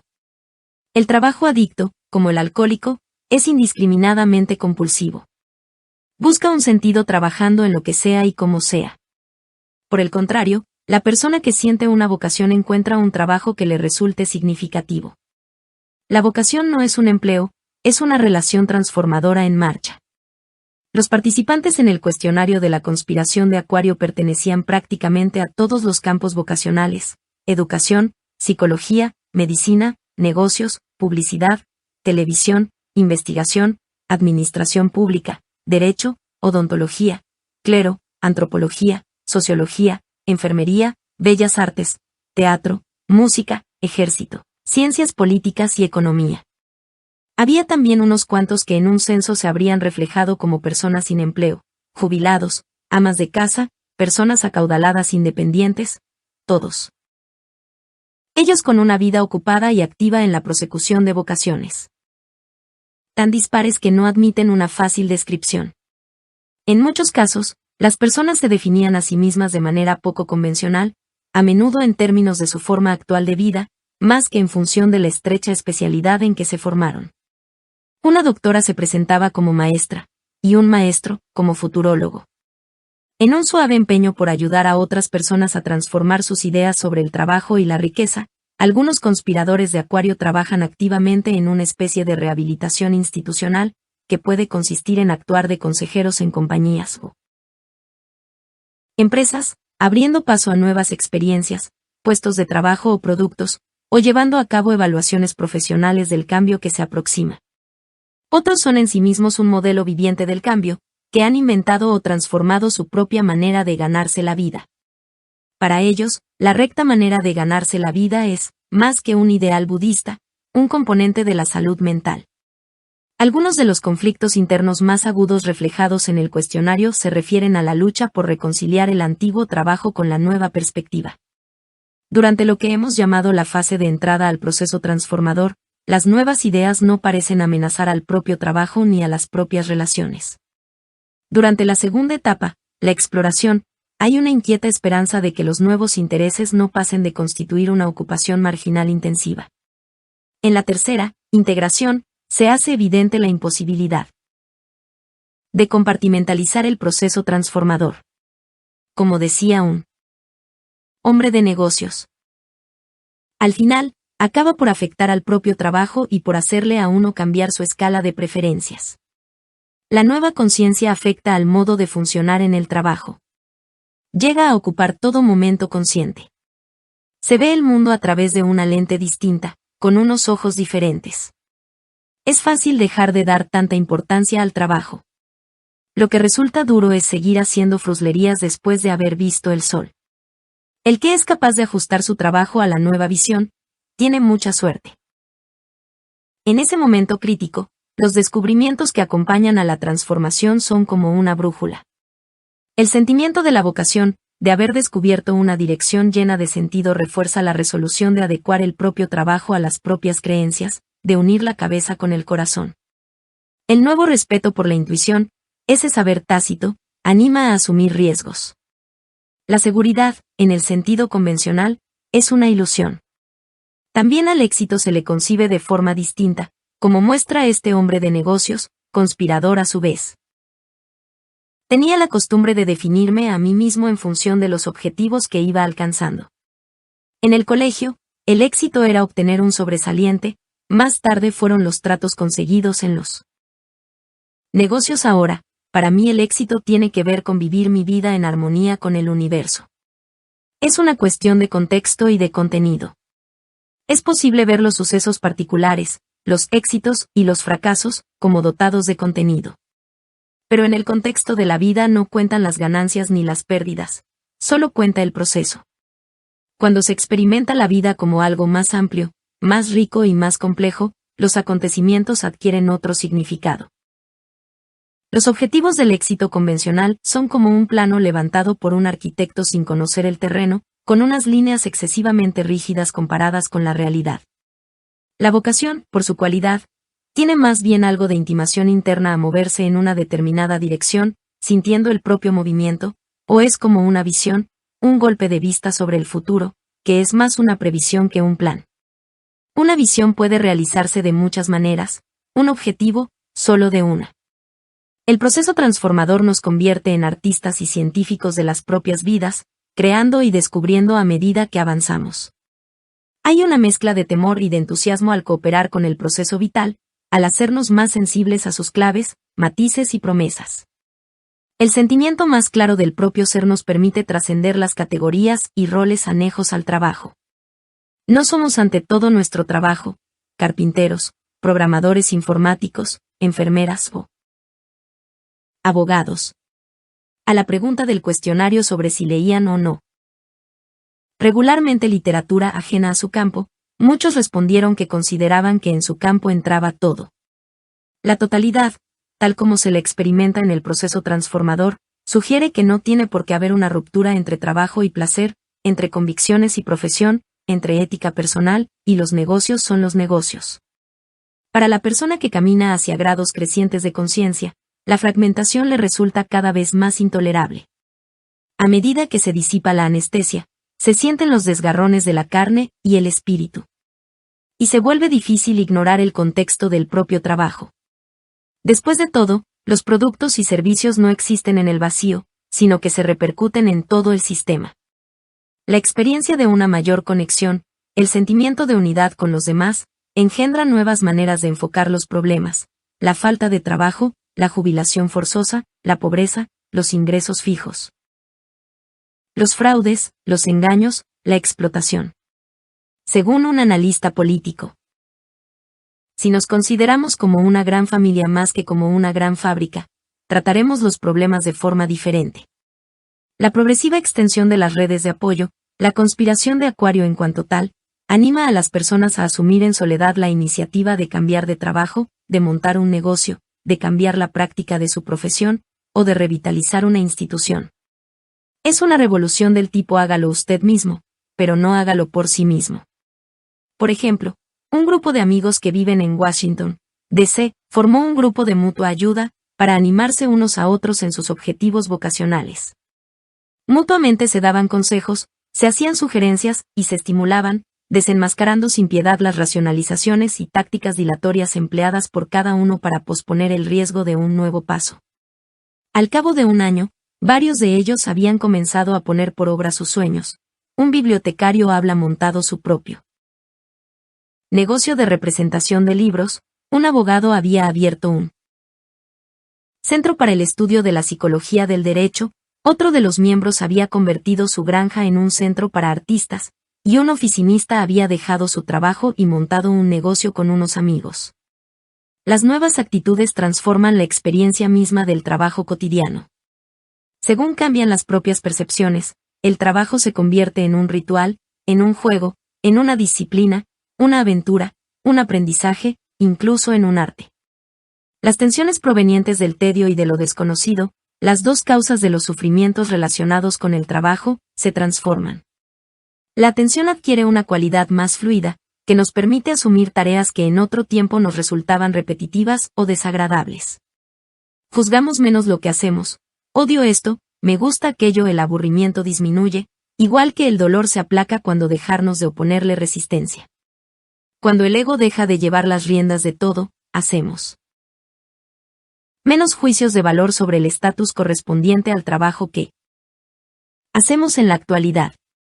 Nos percatamos de que es posible descubrir y expresar un sentido en toda actividad humana: limpiar, enseñar, cuidar el jardín, hacer de carpintero, vender, cuidar niños, conducir un taxi. La tensión que engendra lo desconocido se transforma si adoptamos una actitud de confianza y paciencia. Una vez que aprendemos que el despedazar y el recomponer pertenecen a la naturaleza de las cosas, podemos sentirnos menos inquietos ante la necesidad de cambiar nuestra forma de trabajar, o de fabricar un producto nuevo, o aprender una destreza nueva, o de reorganizar una tarea o incluso una empresa entera. La necesidad de innovación se convierte en un desafío, no en una amenaza. Carla Needham, hablando de su experiencia como artesana, describía esa paradoja de cómo los objetivos estropean el proceso. Llevamos tan impresa en nosotros la actitud de quien necesita conseguir metas, que apenas podemos imaginar otra forma de vivir. La incertidumbre es un hecho en la vida, y sin embargo ansiamos las certezas. El cambio, el movimiento, es también un hecho en nuestras vidas, pero nosotros siempre queremos llegar. Yo había llegado a darme cuenta de que el sólido arraigo en mí de una actitud volcada al resultado, al éxito, estaba envenenando todos mis esfuerzos, y me sentía incapaz de cambiarla. A mí me gustaba hacer bonitos objetos de cerámica, y ese deseo, que es una especie de avaricia, me impedía hacerlo. La necesidad de tener éxito la siento como una fuerza constrictiva que me impide participar inmediatamente en el momento, según aparece, que me priva de ese importantísimo diálogo con la materia artesanal, que quita apertura a mis relaciones, y me impide responder con esa especie de prontitud mucho más rápida que todas las precauciones mentales. La necesidad de éxito estropea el placer. La nueva forma de entender el éxito y los fracasos hace que desplacemos el acento en el trabajo, del producto, el conseguirlo, al proceso en cuanto tal. La concentración en el objetivo supone una especie de certeza artificial que no nos deja apreciar las posibilidades inherentes al propio trabajo. Para trabajar de forma creativa y significativa, tenemos que estar alertas al momento, dispuestos a cambiar los planes si las circunstancias nos aportan nuevas posibilidades. Necesitamos arriesgarnos, cooperar con las nuevas vicisitudes, y solucionar los conflictos. La transformación del trabajo. El trabajo se convierte también para la persona en un medio de expresar la visión de la conspiración de Acuario.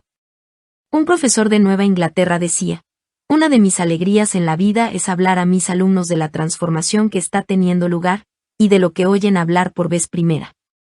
El compositor Harry Chapin dice: también, después de algún tiempo, uno tiene que encontrar la manera de conectarse a ello. A la mayor parte de nosotros nos falta perspectiva en nuestras vidas. En mi música trato de decir algo de eso, de cómo gente corriente atraviesa momentos extraordinarios en su existencia. Paolo Souleri, que con su arquitectura arquesanti ha intentado construir un puente entre la materia y el espíritu, refiere su inspiración a Teilhard. Me apasionó enormemente un libro suyo que encontré a finales de los años 60. Me di cuenta de que, aunque torpemente, yo estaba intentando traducir lo que él decía a un lenguaje espacial ambiental. Al final, he desarrollado mi propio modelo, que probablemente es paralelo al suyo. Hay abogados que están tratando de practicar su profesión con una dosis menor de enfrentamiento entre las partes, y que consideran que el nuevo papel que corresponde al derecho es el de hacer posible la mediación. Un seminario sobre derecho humanístico, impartido en la Universidad de Columbia en 1978 para decanos de facultades de derecho, examinó las implicaciones del nuevo paradigma, especialmente por su énfasis en la cooperación y la colaboración. Calvin Swank, profesor ayudante de Derecho Penal en la Universidad de Alabama, predijo que el hecho de que cada vez hay más gente interesada en su propio crecimiento y en el desarrollo de su potencial, llegaría a afectar incluso a los departamentos de policía. Los nuevos policías autorrealizados cuestionarían sin duda el conformismo habitual frente a la autoridad. Confiarían en su propio juicio, basado en su propia experiencia e intuición, y los departamentos de policía no podrían seguir aplicando los métodos tradicionales anticuados frente al cambio de los valores sociales. Las Fuerzas Armadas, teniendo garantizada, como la tienen, su base financiera, tienen en muchos aspectos mayores oportunidades que cualquier otra institución para financiar innovaciones. Jim Channon, un teniente coronel de la Oficina de Relaciones Públicas del Ejército, ha creado un hipotético primer batallón de la Tierra, una visión futurista de lo que podrían ser las Fuerzas Armadas una vez transformadas. Los soldados del primer batallón de la Tierra buscan métodos no destructivos para resolver los conflictos. Su primer deber de lealtad es con respecto al planeta. Channon, tras haber presentado su idea ante una reunión de expertos en Virginia, ha recibido una auténtica oleada de peticiones de mayor información sobre el tema. Y para responder a las demandas recibidas por parte de personal de las Fuerzas Armadas de todo el país, ha creado, para enviárselo a todos ellos, un paquete tipo que contiene material y una camiseta estampada alusiva. La Brigada Delta de Tareas Especiales le ha autorizado para preparar una presentación del primer batallón de la Tierra susceptible de emitirse por los diversos medios de información, idea que parece haber engendrado la reacción que William James llamaba el equivalente moral de la guerra, la sensación de tener un objetivo tan urgente como afrontar un peligro, pero sin violencia. La Brigada Delta, instrumento de innovación y de transición a nuevas formas del ejército, incluye analistas de sistemas, especialistas en semántica, en crecimiento personal y en psicología del estrés. La estructura de la organización es circular, en vez de la pirámide jerárquica convencional. La constelación de valores transformadores, globalidad, flujo, comunidad, puede otorgar sentido a muchas clases de trabajos diferentes. Y la transformación cambia también las relaciones en él. Trabajo, entre los trabajadores y el patrón, los trabajadores y el producto, los trabajadores y el consumidor. Las nuevas relaciones en el trabajo. A mediados del siglo XIX, Tocqueville observaba, se diría que los soberanos de nuestro tiempo solo buscan hacer cosas grandes con los hombres, me gustaría que intentaran un poco más hacer grandes hombres, que valorasen menos al trabajo y más al trabajador, que no olvidasen que ningún país puede ser fuerte cuando los individuos que lo componen son débiles. De igual manera que un maestro dotado sabe liberar y alentar las dotes de sus alumnos, así también un buen jefe ayuda a sus empleados a desarrollar sus talentos potenciales, su capacidad de iniciativa y su creatividad. El jefe partidario de la transformación fomenta en los demás su capacidad autodirectiva. Estamos entrando en un periodo de cambios reales en las relaciones de trabajo. Un número cada vez mayor de directivos prefieren ser catalizadores a ejercer sin más el poder, y una nueva raza de empleados autónomos está dispuesta a servir, pero sin servilismo. Estos cambios están causando no pequeñas molestias a quienes no están dispuestos a cambiar. Algunos empleados preferirían seguir manteniéndose pasivos, a tener que asumir responsabilidades nuevas o hacerse sus propios planes de trabajo, lo que puede causar frustración a un jefe que ha dejado de responder a la imagen tradicional de tal. Un ejecutivo comentaba que sus propios cambios le habían hecho desear no solo tener un nuevo grupo de amigos, sino tener también un nuevo grupo de colaboradores en el trabajo. Por el contrario, para la mayoría de los directivos tradicionales, la autonomía de sus empleados se convierte en fuente de innumerables tensiones. Un informe del Instituto de Investigaciones Sociales de la Universidad de Michigan hacía la advertencia de que los estilos de dirección tradicionales iban a tener que dejar el paso abierto a nuevas fórmulas. Reconociendo la autonomía creciente de los empleados, la American Telephone and Telegraph ha organizado sesiones de reciclaje durante los fines de semana para 1.700 directivos en 1977 y 1978. Los rasgos de los directivos de mayor éxito son sorprendentemente semejantes a los rasgos distintivos de los buenos profesores, que se examinaron en el capítulo 9. Un estudio realizado sobre 1.700 directivos llegó a la conclusión de que el éxito estaba emparentado con una actitud de confianza, con la preocupación por la realización personal de los empleados, con la ausencia de ego, la disposición a escuchar a sus subordinados, con la capacidad de riesgo y de innovación, con la altura de expectativas, y la capacidad de colaboración y de integración de ideas. La IBM, en un intento por descubrir los rasgos propios de los ejecutivos de nivel máximo, CEO, Chief Executive Officers, con la idea de diseñar un test capaz de detectar las habilidades directivas, no pudo encontrar una matriz general de características semejantes, sino solamente una constelación de actitudes en relación con el cambio. Los CEO tendían a ver los sistemas como algo abierto y orgánico, más que como algo cerrado y mecánico. Daban más importancia a los procesos que a los objetivos. Y eran creativos. Un informe de la Universidad McGill describía a los directivos que conseguían tener éxito como personas excepcionalmente abiertas a lo complejo y misterioso, interesadas por elementos informativos. Blandos y especulativos, como la expresión del rostro, el tono de voz, los gestos, los presentimientos, las intuiciones.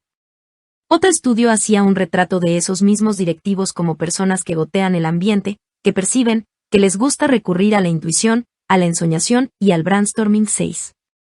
Parece que los ejecutivos emplean con mayor frecuencia que otras personas los procesos cerebrales del hemisferio derecho, a juzgar por los resultados de un estudio electroencefalográfico, mientras que los analistas de empresas tendían a apoyarse más en estrategias propias del cerebro izquierdo, como por ejemplo el grado de cualificación.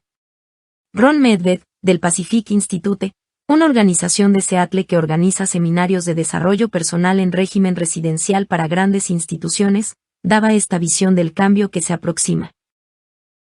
La nueva maquinaria americana se funda en la filosofía de trabajar de forma más inteligente y menos dura, de abajo a arriba.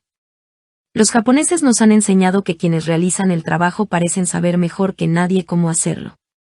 Pondrá un acento refrescante sobre la innovación y la agilidad, ya que los niveles actuales de la productividad nacional no ofrecen seguridad. La nueva maquinaria americana gozará de una estructura organizativa diferente.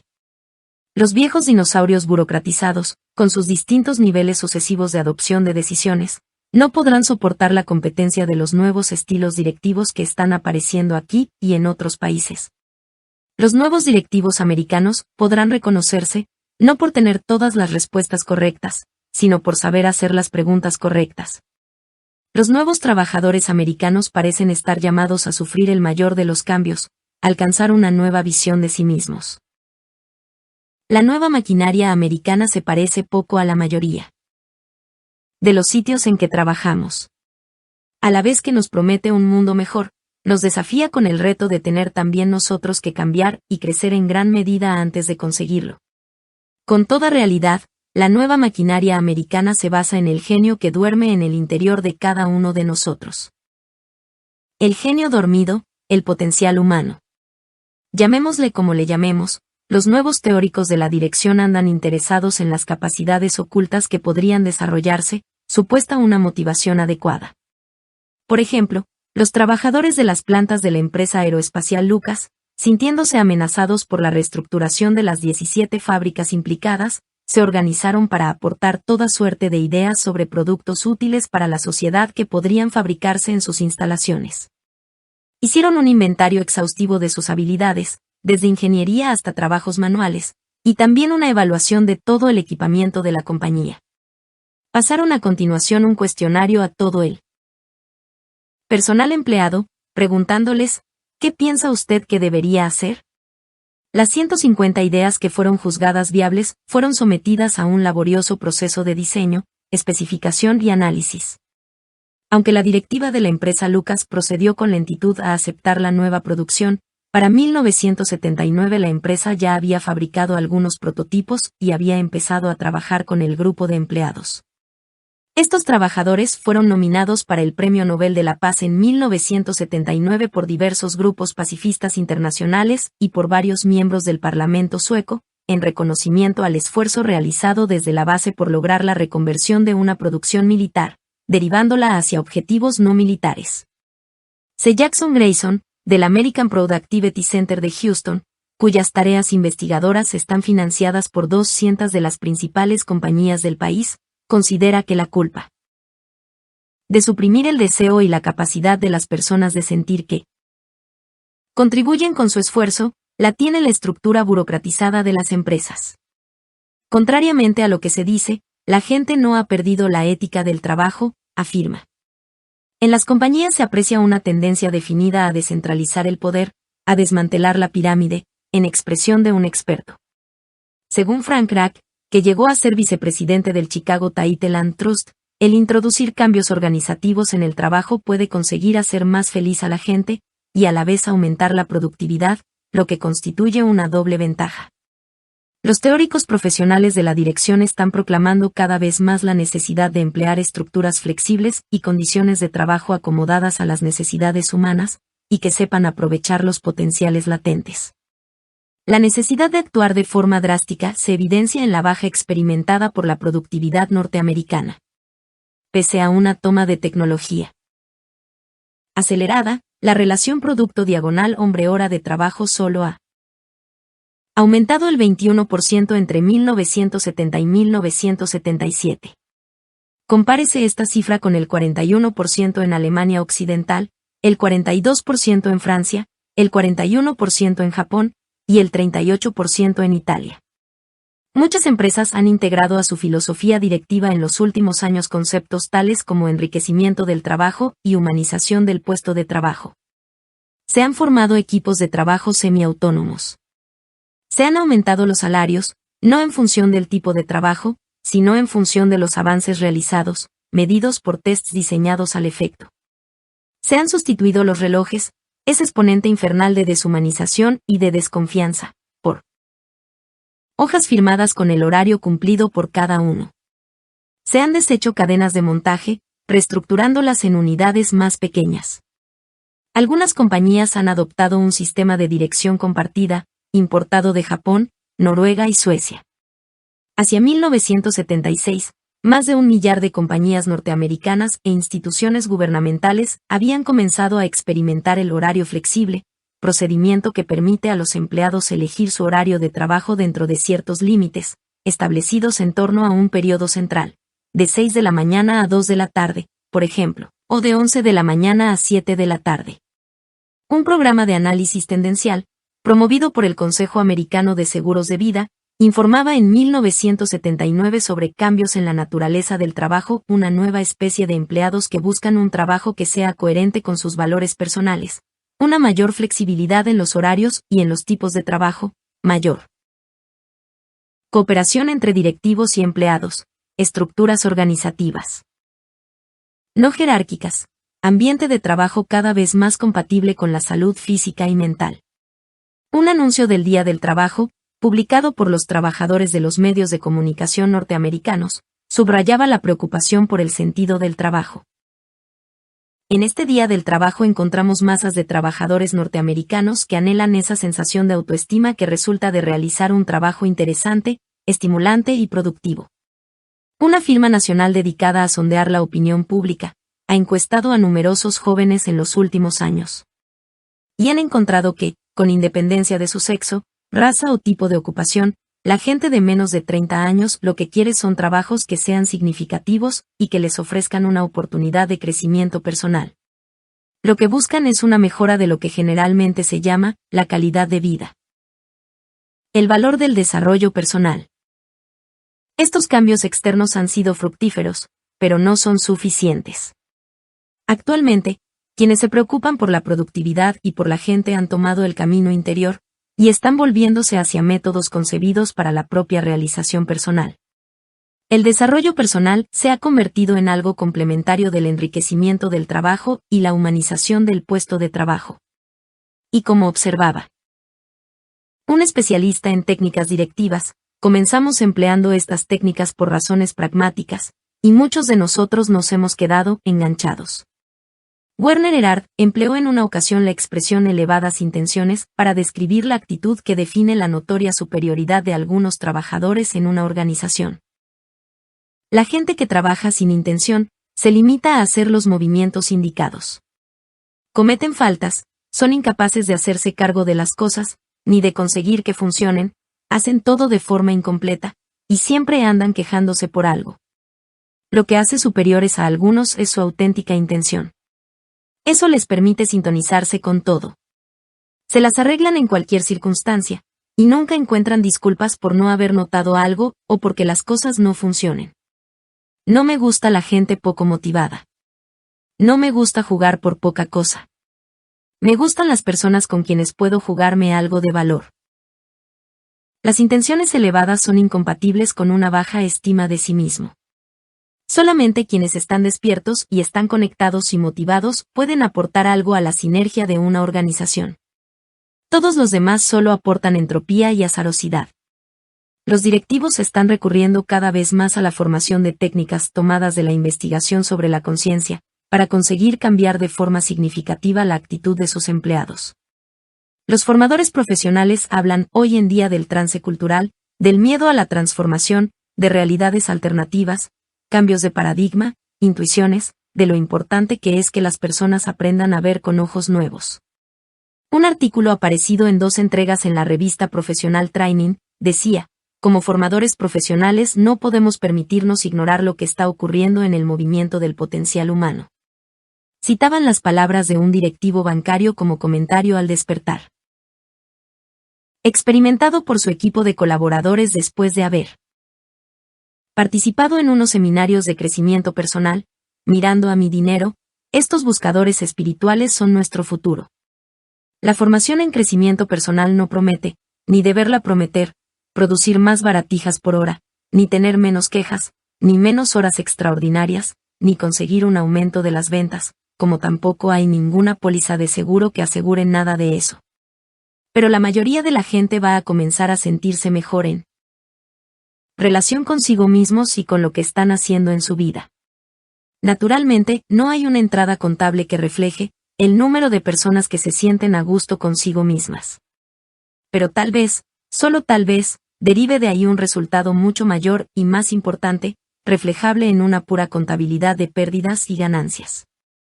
Muchas empresas han iniciado programas de formación de su personal en reducción de tensiones, en biofeedback y en desarrollo de la creatividad. Algunas han dispuesto espacios tranquilos donde poder descansar y hacer meditación. En realidad, los aspectos de las técnicas de transformación relativos a la salud constituyen un motivo racional de inversión económica por parte de las empresas. Un empleado que funciona a pleno rendimiento, con una imagen sana de sí mismo, equivale a tener dinero en el banco.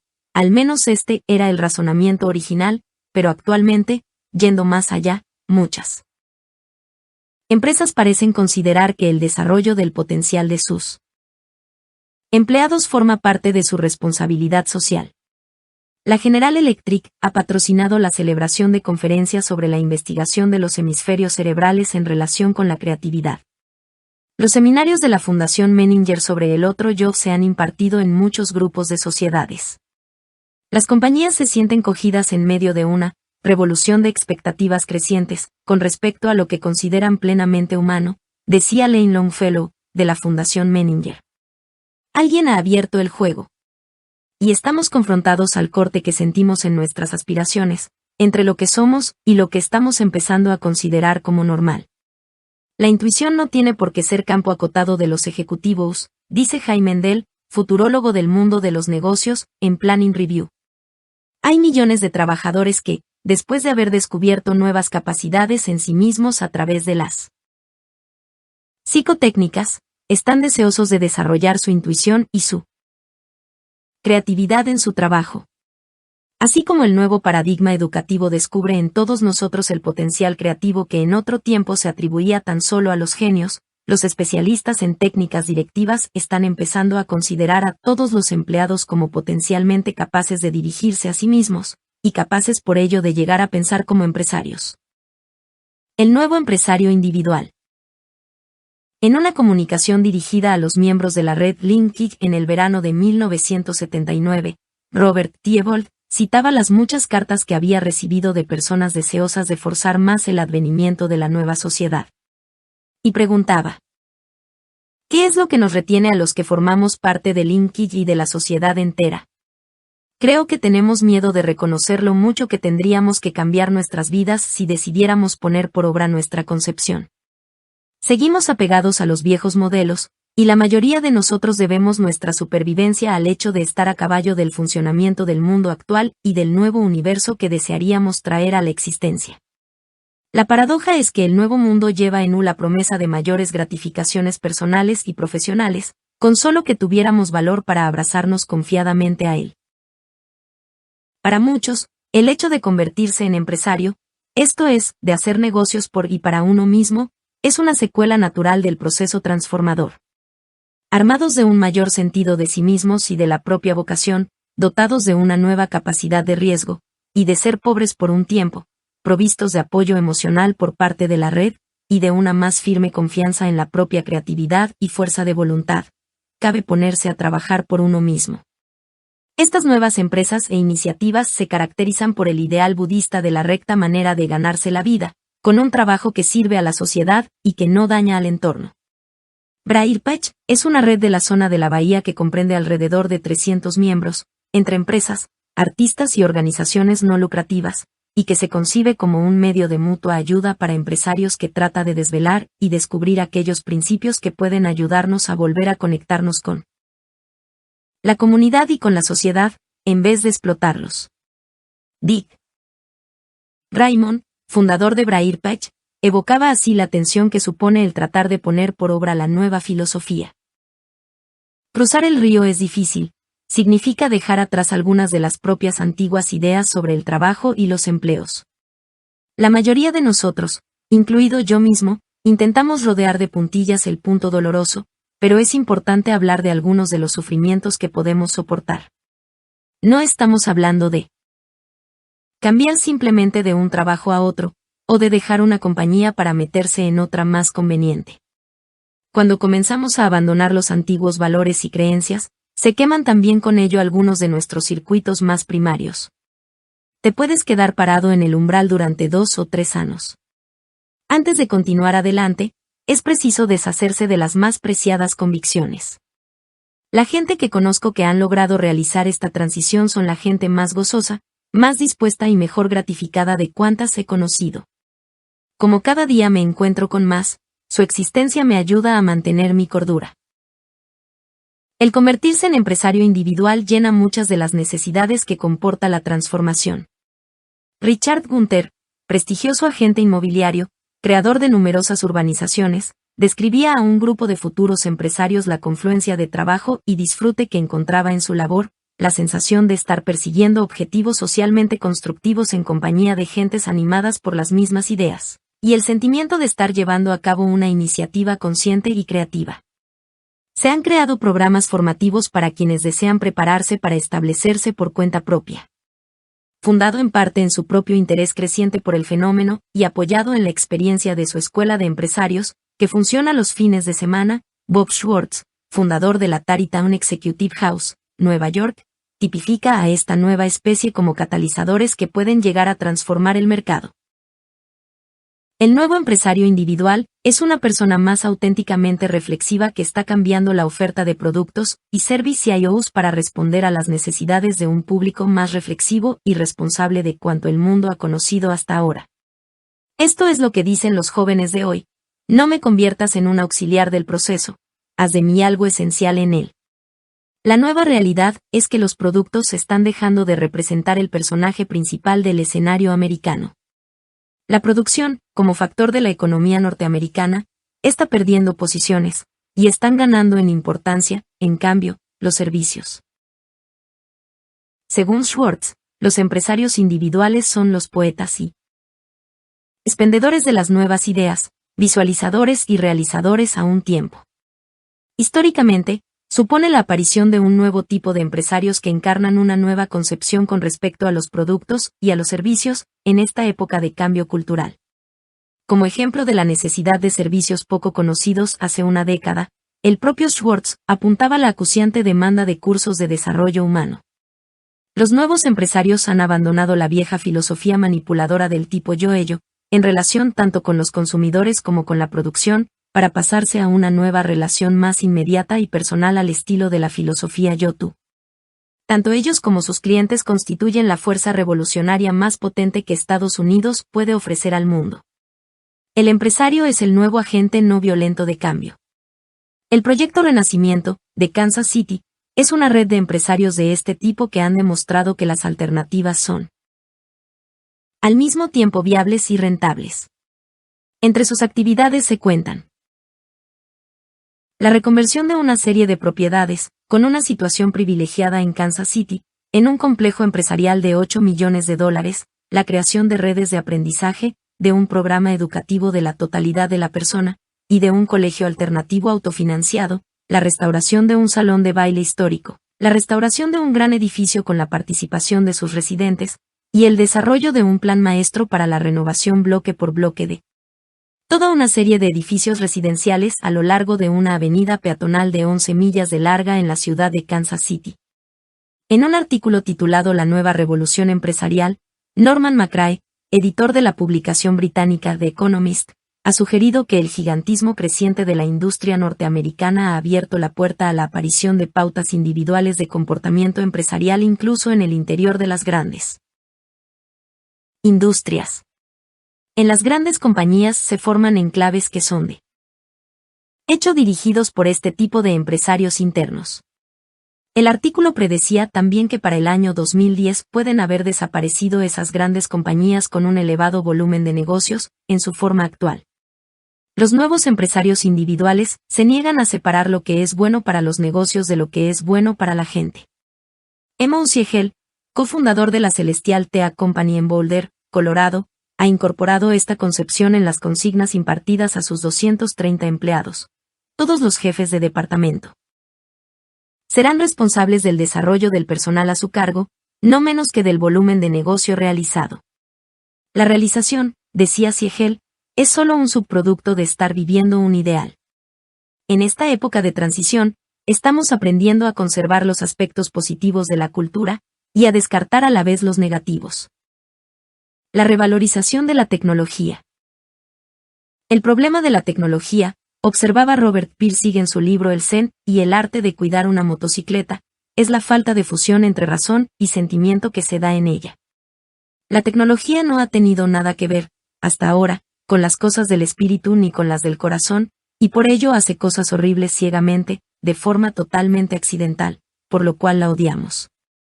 En el nuevo paradigma no se ve a la tecnología como algo negativo, sino como algo de lo que se ha abusado y que necesita volver a ser humanizado. La tecnología nos había prometido poder, pero de hecho se había convertido en nuestro amo en demasiados campos de nuestra vida. No es de extrañar por ello que muchas de las nuevas concepciones políticas y económicas tendieran a mirar al pasado, dada su preferencia por la descentralización, su sensibilidad respecto de la armonía natural, su preocupación por administrarlos productos de la tierra, su deseo de una simplicidad creativa y de un enriquecimiento espiritual y cultural, y su estimación por los valores no materiales. El contexto del trabajo y el consumo de una sociedad debiera venir dado por su propia conciencia, y la tecnología solo afectaría a su contenido. Serían los instrumentos para crear los productos y servicios requeridos y valorados por la población. El título original del famoso libro de F. Schumacher Lo pequeño es hermoso era la economía, tal como sería si la gente importase. Para él, resultaban especialmente deplorables los efectos de la desorbitada e inconsciente utilización de la tecnología, centralización, urbanización, agotamiento de los recursos 7, deshumanización de los trabajadores. En los países en vías de desarrollo, en concreto, las turbinas, los diques y las excavadoras vienen a romper en muchas ocasiones pautas de comportamiento social, dañando con ello tanto a la población como al entorno. La respuesta del centro radical de Schumacher a la furia incontrolada de la ciencia aplicada era lo que él llamaba una tecnología adecuada.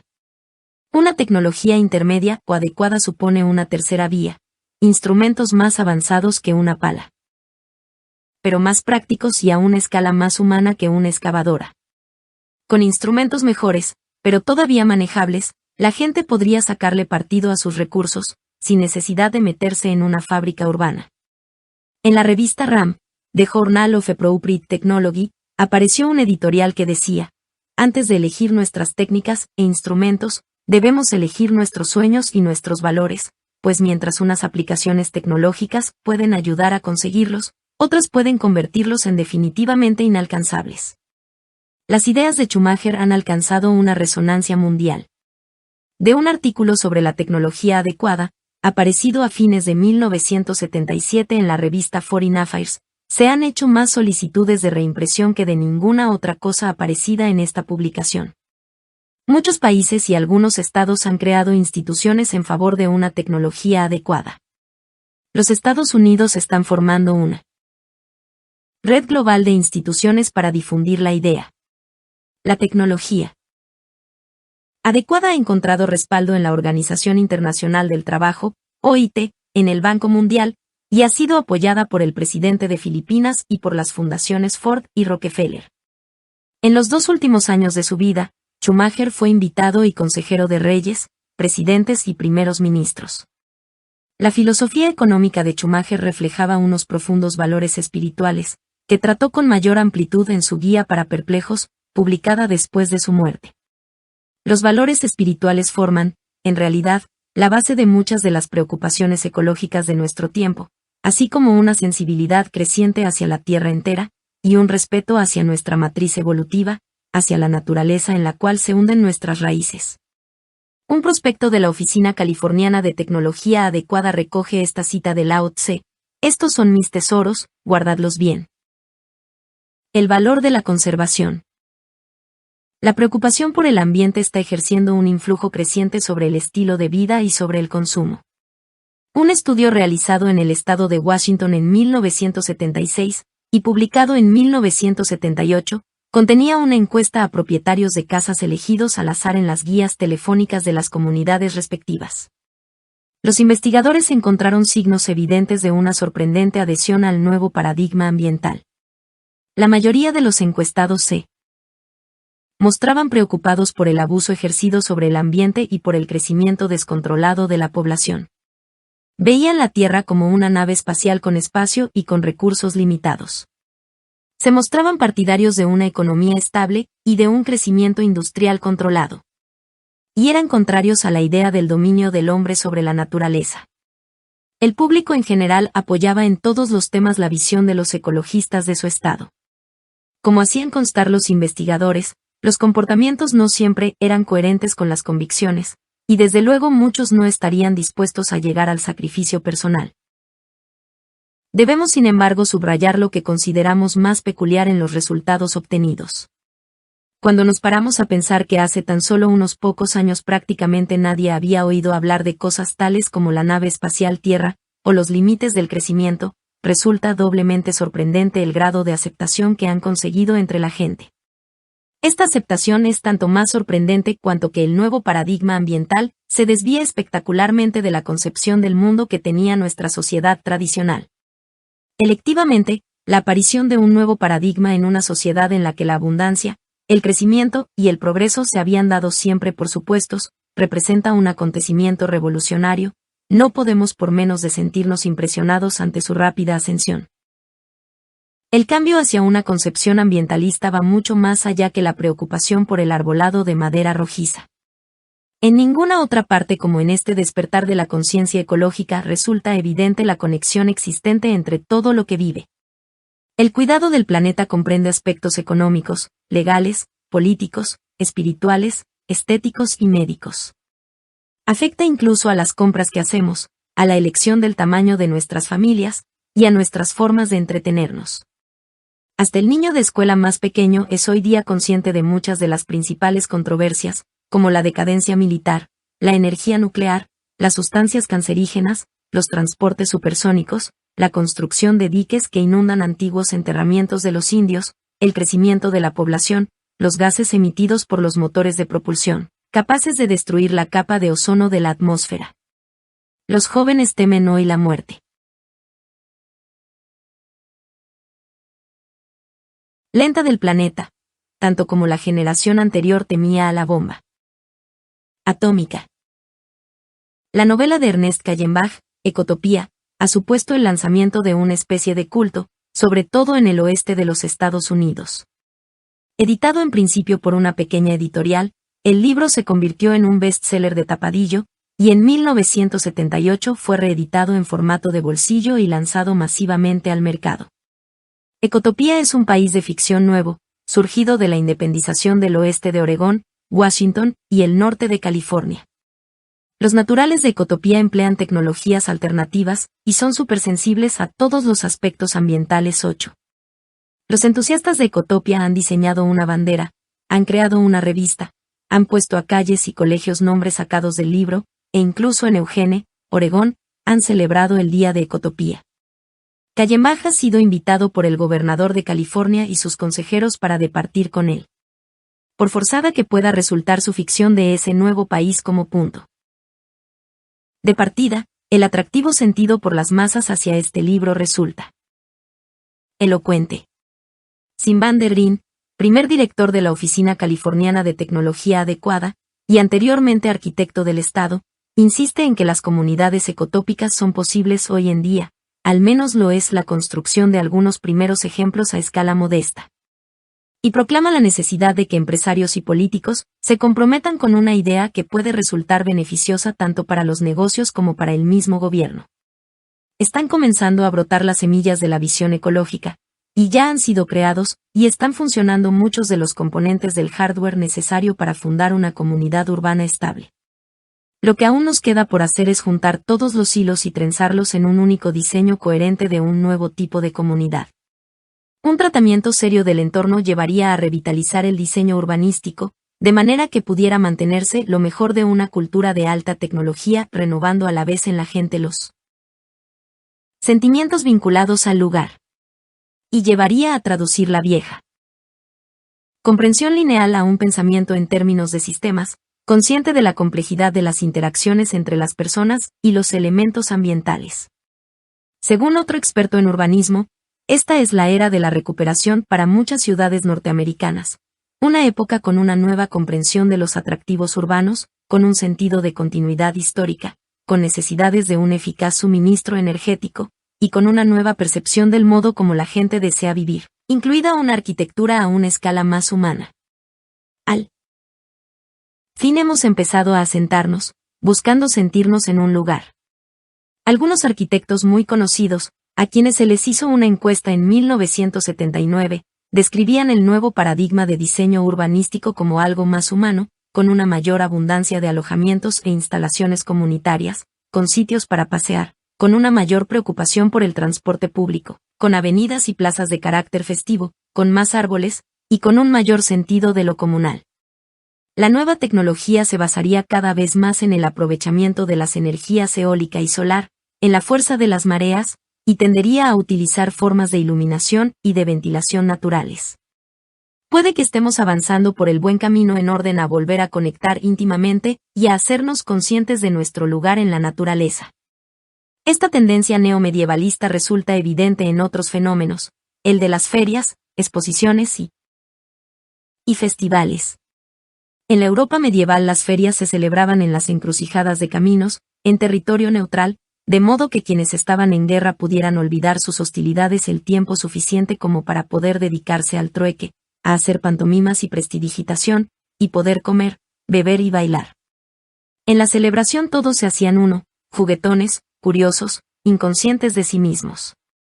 Este sentido comunitario espontáneo está renaciendo en los miles de exhibiciones artísticas y artesanales, festivales musicales y exposiciones de temas ambientales y sobre la nueva era que se organizan por todas partes, incluyendo celebraciones de otras épocas, como ferias renacentistas, juegos medievales y bazares a lo Dickens. La gente se está inventando nuevas maneras de celebrar antiguas fiestas, como el Día de la Interdependencia, que celebró un 4 de julio la reunión de amigos de Palo Alto en California. Después de compartir a sus anchas comida, música, juegos y artesanía, acabaron encendiendo velas y cantaron Let There Be Peace on Earth, haya paz en la tierra. Un participante decía, este tipo de fiestas nace de nuestro propio interior, y no necesitan limitarse a los días de fiesta tradicionales. Con ellas podemos celebrar otros sucesos significativos de nuestras vidas. ¿Qué tal si nos diéramos la oportunidad de explorar en nuestra imaginación, y nos dejáramos de otras formas de creatividad prefabricadas? La imaginación como fuente de riqueza. Aquí y allá surgen alegres manifestaciones de insurrección por parte de ciudadanos de la nueva comunidad, Commonwealth, muestras tempranas de su constitución y de su declaración de interdependencia. Sabiendo mirar en la dirección adecuada, pueden descubrirse catedrales y teatros invisibles, bibliotecas que prestan sus libros y universidades sin muros, signos todos de una sociedad en la que las instituciones no son otra cosa que las mismas personas, y cuyo más alto principio reside en el despertar del sentimiento de fraternidad. Para Eugene Loewy, que pasó 15 años como prisionero político en Checoslovaquia reflexionando sobre temas económicos, la verdadera fuente de riqueza no es la productividad, ni el Producto Nacional Bruto, ni ninguna otra cosa material o tangible. La riqueza de la sociedad moderna reside en la inteligencia creativa. Si consideramos que las ganancias están en función de la capacidad del hombre para pensar, y reconocemos la importancia que tiene para la economía el nivel intelectual de los ciudadanos, entonces nuestro interés debe estar volcado primordialmente al desarrollo de este nivel. podemos cambiar nuestra realidad, orientándola hacia los objetivos que deseamos. En su histórica visita a los Estados Unidos, Tocqueville navegaba corriente abajo por el río Ohio. A un lado estaba Ohio, un estado libre, al otro, Kentucky, estado en el que había esclavos. En el lado del río perteneciente a Ohio, pudo observar industrias en actividad, cosechas abundantes y casas hermosas. Los naturales de Ohio tenían acceso a cualquier puerta que pudiera abrirles la fortuna. Podía ser marinero, explorador, artesano o agricultor. En el lado de Kentucky, Tocqueville solo vio indolencia. No solamente los esclavos trabajaban sin ningún ardor en sus tareas, sino que los mismos amos parecían esclavizados. No podían trabajar sus propias tierras, pues eso habría ido en contra de su estatus. Unos pocos cruzaban el río y se iban a trabajar a Ohio. Pero la mayoría se dedicaban a procurarse excitación en el amor apasionado a los deportes campestres y a los ejercicios militares, en ejercicios corporales violentos, y en el uso de las armas. Hemos atravesado después otras épocas culturales, cada una marcada por sus propias formas de esclavitud económica y psicológica. Como los propietarios de esclavos de Kentucky, hemos pasado demasiado tiempo dedicando nuestras mejores energías a tratar de entusiasmarnos con cosas secundarias, esperando encontrar en tales distracciones la satisfacción que solo la vocación puede proporcionar. Pero tenemos una opción: hoy en día podemos emigrar a un estado más libre, en donde poder encontrar un nuevo corazón, un nuevo espíritu de iniciativa y unos valores adecuados a nuestras más profundas necesidades. 1. Max Planck confesaba en una ocasión que él empezó siendo estudiante de ciencias económicas, pero que al ver que era demasiado difícil se pasó a la física. 2. Según afirman los sociólogos, los inmigrantes establecieron redes semejantes en California. James Q. Wilson describe una versión de trueque laboral urbano en California en los años 50, que era un anticipo de la extensión alcanzada hoy por las actividades de trueque, el equivalente en el sur de California de ese tío del este que podía conseguírtelo todo a precio de mayorista. Era el cuñado de Los Ángeles que podía echarte una mano para pintar el garaje o para reparar el tejado, o que podía prestarte, y enseñarte a manejar, su sierra eléctrica. Toda la región estaba cubierta por una red de intercambio de trabajos informalmente organizada, que a veces daba lugar a negocios sumamente complejos que implicaban varios intermediarios. El amigo que pide a su hermano, que es fontanero, que te eche una mano, a condición de que tú le pidas a tu tío que se acerque con la hormigonera para que eche un poco de cemento frente a la casa de la hermana de algún otro. Los sábados se podía ver a mucha gente por todo el país, trasladándose en sus coches para cumplir con este tipo de compromisos. 3. El trueque alcanza hoy también un elevado volumen de negocio en las grandes compañías comerciales dentro de la Unión Soviética, y asimismo entre las compañías multinacionales, que compran materias primas a cambio de productos terminados. 4. Un estudio publicado por el SRI en 1979 relativo a los valores cambiantes de los consumidores, y cuya realización había requerido 3 años y $1 millón, predijo un continuo movimiento de huida de los valores materialistas convencionales por parte de individuos situados en todo el espectro económico. 5. Un ejemplo de una gran empresa que coopera con las tendencias sociales es la compañía farmacéutica Hoffmann-La Roche, que a principios de los años 70 comenzó a suministrar cintas magnetofónicas de regalo sobre medicina holística a los médicos, y que más recientemente ha patrocinado diversos simposiums sobre temas tales como alternativas a la terapia farmacológica. En 1979, cuando cada vez más gente estaba interesándose por las vitaminas y por la nutrición en general más que por los medicamentos, Hoffmann-La Roche anunció que planeaba construir una planta gigantesca de producción de vitamina C. 6. Brainstorming, torbellino de ideas. Técnica creativa de resolución de problemas que consiste en dejar aparecer en la propia mente, o en las de todo un grupo, todas las soluciones que acudan a ella, por disparatadas que parezcan, apuntándolas todas, y repasándolas todas al final para escoger las más acertadas. N del T. 7. Los Estados Unidos, con un 6% de la población mundial, consume más del 30% de los recursos energéticos existentes en el mundo. 8. La edición francesa inserta aquí en el texto una referencia amplia, en primer lugar, al libro del biólogo Joël de Resnay, Biotechnologies et Bioindustrie, sobre las perspectivas que ofrece hoy en día la biotecnología desde el punto de vista ecológico, por el reciclaje de desechos industriales, agrícolas y urbanos que es capaz de llevar a cabo. En segundo lugar, a otro libro del mismo autor, Le Macroscope, en el que partiendo de los principios de base de una educación sistémica, describe los valores sobre los cuales podría asentarse un nuevo proyecto de sociedad, ecosociedad, para lo que se vale de un escenario imaginado futurista. Finalmente, recoge un informe presentado al presidente de la República Francesa por los biólogos Francois Gros, Francois Jacob y Pierre Royer, con el título Sciences de la Vie et Société, según los cuales la biología moderna ha puesto de relieve 3 ideas clave que han modificado profundamente la idea que nos hacíamos del mundo vivo en general y del hombre en particular. Esas 3 ideas son, primero, la unidad del mundo viviente y el parentesco entre las especies. Segundo, la unidad de la biosfera y la interdependencia de los elementos que la constituyen. Y por último, la importancia de la diversidad en el mundo viviente. Diversidad de especies y diversidad de individuos en cada especie, comprendida la especie humana. El informe invita a preservar los equilibrios del planeta y a salvaguardar la diversidad biológica. N. del T.